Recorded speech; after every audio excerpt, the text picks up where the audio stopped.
No sé si está grabando, a lo mejor sí.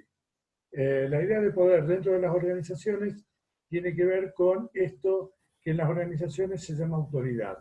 Y esto tiene que ver con los distintos tipos de autoridad que vamos a encontrar y esa autoridad tiene una relación muy estrecha con aquello que nosotros llamamos el liderazgo. Si seguimos los textos de Weber, básicamente Economía y Sociedad, vamos a encontrar que en verdad, si hablamos de tipos de autoridad, vamos a encontrar dentro de las organizaciones, muchas veces también fuera de las organizaciones, pero si restringimos la autoridad al campo de las organizaciones, vamos a encontrar tres tipos de autoridad. Una autoridad que él denomina carismática, que es un poco lo que nosotros recién señalamos en la teoría de Blake y Mouto como esta relación afectiva entre los miembros del grupo y con el líder del grupo, y de alguna manera es una autoridad que tiene que ver con lo que nosotros por ahí desde otro lugar llamamos inconsciente o no consciente. ¿Sí? Una autoridad que tiene que ver con lo que Max Weber denomina la racional legal. ¿Sí? Esta sería como la autoridad legítima desde la estructura organizacional y es la típica idea de lo que es un jefe o un gerente o un CEO dentro del campo de las organizaciones, y en algún momento nosotros vamos a ver cómo esto, qué significa esto, digamos, de que sea un jefe o un gerente, o la diferencia entre un líder y un jefe. Y la tercera tiene que ver con esto que Weber llama autoridad tradicional. La autoridad tradicional tiene que ver con esto con la historia de la organización, que tiene que ver con que una persona demuestre un determinado saber, básicamente un saber desde la práctica, básicamente lo que se denomina un saber hacer, ¿sí? Dentro de una determinada estructura o dentro de un determinado campo de necesidades o dentro de un determinado campo de trabajo. Y es muy importante porque muchas veces en las organizaciones nosotros encontramos una superposición de este tipo de liderazgos. Todos tienen un tipo de autoridad y todos tienen algún tipo de legitimidad. Probablemente la legitimidad racional legal es la legitimidad de los grupos formales, también lo que veníamos explicando recién hace un ratito, digamos, y tiene más que ver con el tipo carismático y el tipo tradicional, otro tipo de agrupación, otro tipo de grupos que tiene que ver con lo que nosotros también llamamos recién grupos informales. Es muy importante eso también tenerlo en cuenta en base no solo al grupo, sino a la relación que los grupos, los miembros del grupo, o el grupo como un todo, sostiene con el líder. ¿Se entiende? Ya un poco así restringiéndonos a lo que venimos estudiando hasta ahora de Stein, digamos, Stein hace una diferenciación entre grupos y equipos de trabajo, y dentro de los equipos de trabajo que podemos encontrar dentro de las organizaciones, nosotros vamos a diferenciar dos tipos de grupos de trabajo, ¿sí? Aquellos que son temporales y aquellos que son permanentes. Yo siempre digo que el motivo particular o los grupos temporales tienen bueno, como el nombre lo señala, tiene una estructura temporal que, por ejemplo, tiene que ver con una temporada, no sé, servicio de venta de helados, qué sé yo, en el verano. ¿Se entiende? Un grupo temporal termina la temporada de verano eh, y termina ese grupo temporal. Los grupos permanentes tienen otro tipo de características. Yo después voy a dar un ejemplo, ahora voy a dar un ejemplo más concreto, pero se forman en base a aquello que se denomina normalmente grupos de calidad. Pueden tener muchas relaciones o hay muchos tipos de grupos permanentes. La característica de los grupos permanentes es que en general son voluntarios, en general tienen una actividad puntual que nosotros podríamos denominar que los grupos son interdisciplinarios, que son normalmente para colaborar diferentes departamentos, diferentes oficinas, diferentes sectores de la organización se reúnen para colaborar en una tarea específica.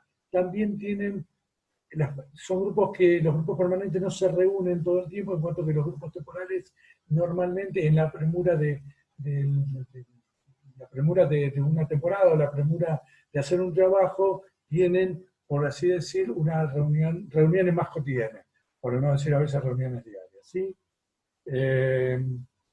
Esto tiene que ver también con, bueno, lo que yo explicaba recién, que es la idea entre líder y jefe, ¿sí? El jefe normalmente quiere sobresalir él, el líder nunca habla de él en primera persona, sino que habla siempre en la primera persona del singular, en todo caso habla de nosotros, que es la primera persona del plural, y deja siempre entrever que el grupo o que los individuos que componen ese grupo aportan a ese grupo o aportan a la construcción de ese grupo. Eso es lo que diferencia en un jefe de un líder. Después en otro momento, si quieren, podemos volver a hablar, pero es muy interesante porque muchas veces esto se toma como sinónimo. Es el líder o es el jefe y no son la misma cosa. Y bueno, en algún momento hay que tener en cuenta cuando uno hace un análisis de la organización. Otra de las cosas que se solapan dentro de los grupos, dentro de las organizaciones, son los equipos de trabajo, a diferencia de los grupos de trabajo. La característica fundamental es que en los equipos de trabajo cada uno coopera desde un saber en cuanto que desde los grupos de trabajo, en verdad lo que aparece es que cada uno hace lo mismo, solo que lo hace en el mismo lugar, ¿no? Entonces tiene una serie de características que están citadas ahí. Ustedes están viendo la misma Power que yo, ¿verdad? Sí, profe. Sí, Sí, bueno, se ve perfecto. listo. Ahí van a tener una serie de características diferenciando lo que son los equipos de trabajo de los grupos de trabajo. Tengan cuidado si rastrean en el Google o en algún lugar la noción de grupo de trabajo, porque también en la clínica, en la psicología clínica de la psicología de grupo, se habla de grupo de trabajo, pero el sentido que tiene la palabra grupo de trabajo, sí, la palabra grupo de trabajo, la construcción grupo de trabajo, es absolutamente diferente. Yo no sé si ustedes vieron mi Facebook esta semana, yo hace un par de días cité a Bion y ahí estaba una construcción de lo que, digamos, una idea de lo que es grupo de trabajo, que no tiene absolutamente nada que ver, más allá de que se define, digamos, la palabra, la construcción es igual, está hablando de cosas absolutamente distintas y diría hasta opuestas. Digamos, entre las características del equipo de trabajo, obviamente que siempre uno va a rescatar, o por lo menos para mí, lo más importante que siempre uno pueda rescatar. Cuando digo lo importante para rescatar acá es cómo uno puede saber en un diagnóstico grupal cómo está trabajando y tiene que ver con la participación, con la coordinación y con la creatividad. ¿Se entiende? Si un grupo que uno encuentra que todos participan, que está coordinado y que, digamos, no habla uno encima de otro, etcétera, etcétera, y que son creativos y aportan ideas nuevas y aportan material didáctico nuevo, ese grupo es considerado un equipo de trabajo que va a ser un equipo de trabajo interesante y que aporte, digamos, a los objetivos de la organización. ¿Se entiende? Bueno, acá daba una definición de equipos de trabajo. El equipo de trabajo, digamos, este ejemplo que son los círculos de calidad. Esto tiene mucho que ver con el trabajo en las organizaciones laborales o, digamos, con empresas, productoras de bienes y servicios, que es lo que se denomina los círculos de calidad. Yo lo puse como un ejemplo de equipo de trabajo, ¿sí? Y los círculos de calidad son equipos de trabajo que se reúnen normalmente una vez cada 15, 20 días o una vez por mes. Son 2 o 3 expertos. Esto el círculo de calidad es un muy buen ejemplo de lo que en el segundo cuatrimestre van a entender por análisis, por grupo transversal.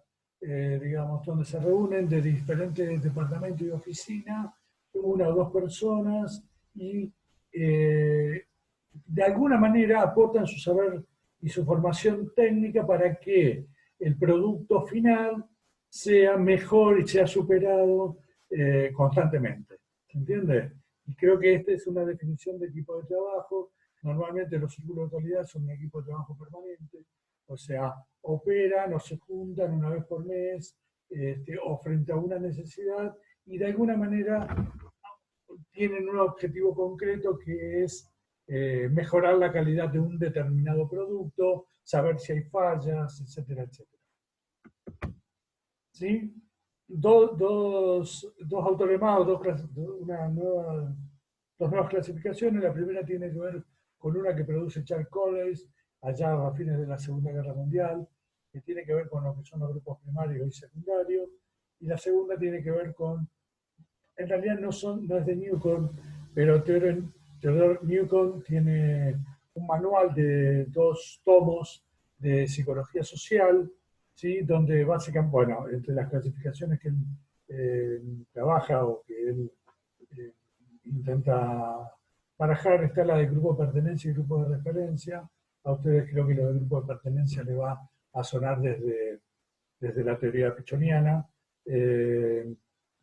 Y bueno, digamos, me parece interesante que puedan utilizar estas clasificaciones, todas estas clasificaciones que vimos hoy de grupo, cuando uno quiere hablar de grupo dentro del campo de las organizaciones. Yo acá les incluí una, una Power con 2 gráficos, un poco lo que le decía al principio, esta cuestión de tratar de mejorar el material que uno tiene, y fui googleando y robando de diferentes páginas gráficos ya hechos.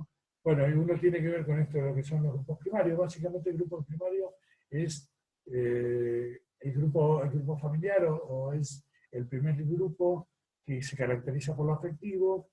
Y la idea, un poco que lo que les explicaba recién de Kohler, es que en el grupo secundario uno repite los roles y repite esto que tiene que ver con el grupo primario, de estructuración, yo le llamo triádico, aunque yo sé que a los psicoanalistas no les gusta, digamos, de madre, padre, niño, digamos que después cuando tuvimos comunicación le vamos a dar otra vuelta entre complementario inferior y complementario superior, etcétera, etcétera, pero que bueno, uno cuando llega a los grupos dentro de las organizaciones, que en este caso serían los grupos secundarios, intenta reproducir esto que sabe o que de alguna manera tiene aprendido, y es un lugar que como tiene aprendido le tiene una significación y es donde se siente cómodo.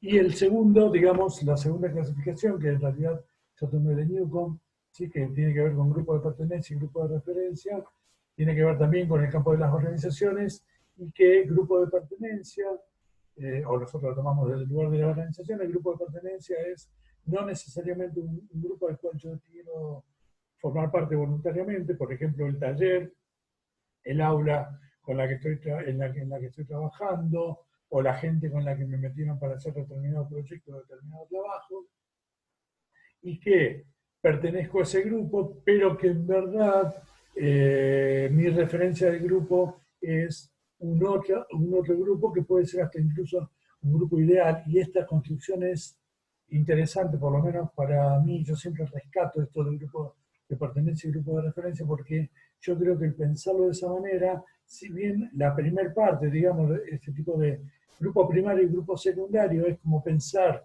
la estructuración del grupo para atrás, la de grupo pertenencia y grupo de referencia es tratar de pensar el grupo para adelante. O sea, yo pertenezco a este grupo, pero quiero pertenecer a un grupo que, aunque sea ideal, va a ser un grupo que a mí me refiere. No sé, el grupo de los que más leen, por ejemplo, o de los más intelectuales, o el grupo de los que participan, o el grupo de los más divertidos, no sé. ¿Se entiende? Es esto de mirar el grupo desde un lugar, pero mirando hacia adelante, y no, en el primer caso de Charles Cole, que mira el grupo desde hoy como grupo secundario, pero tratando de mirar al grupo primario, o sea, de mirar al grupo para atrás.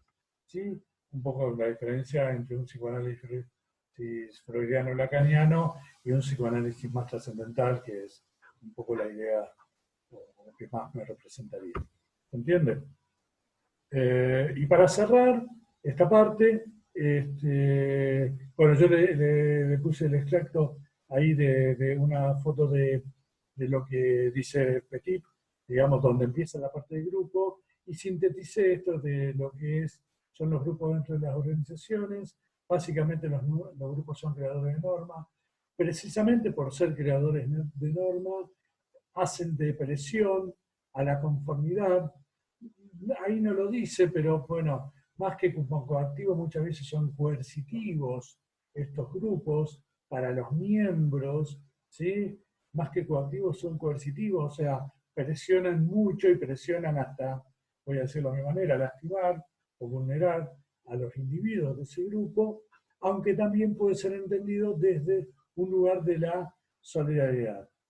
A lo cual Petit incluye o analiza, interpreta tres formas de solidaridad, una que tiene que ver con un orden, una solidaridad de orden operativo y estratégico, una que tiene que ver con un orden psicológico y una que tiene que ver con un orden cultural. En realidad lo que va a decir Petit, por eso los grupos aparecen como subsistemas en las organizaciones, como de las organizaciones como sistema abierto, tienen que ver que en realidad estas tres formas de interpretar la solidaridad están, si se quieren, tejidas en una red dentro del campo de las organizaciones y no se puede muchas veces distinguir claramente si la solidaridad que yo aporto a este grupo y a la organización como un todo es estratégica y operativa, es psicológica o de orden cultural.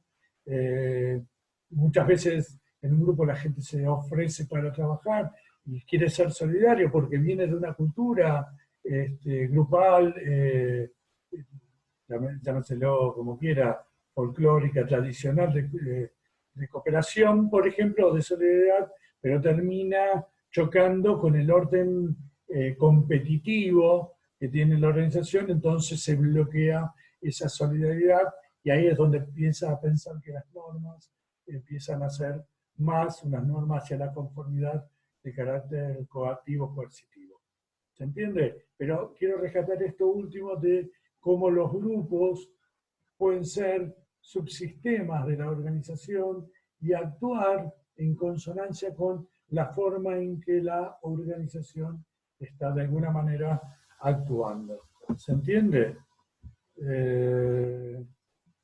¿Ha detenido la configuración de la pantalla? Sí. Hola, ¿me escuchan? Saqué la power, ¿me escuchan? Ahora sí, perfecto. Ahora pueden hablar. No sé si está grabando o no está grabando. ¿Ustedes saben si está grabando? Sí, sí. Ahí arriba dice que está grabando. Sí, está grabando. Bueno, Está grabando. voy a terminar la grabación ahora y ustedes pueden seguir preguntando hasta que termine la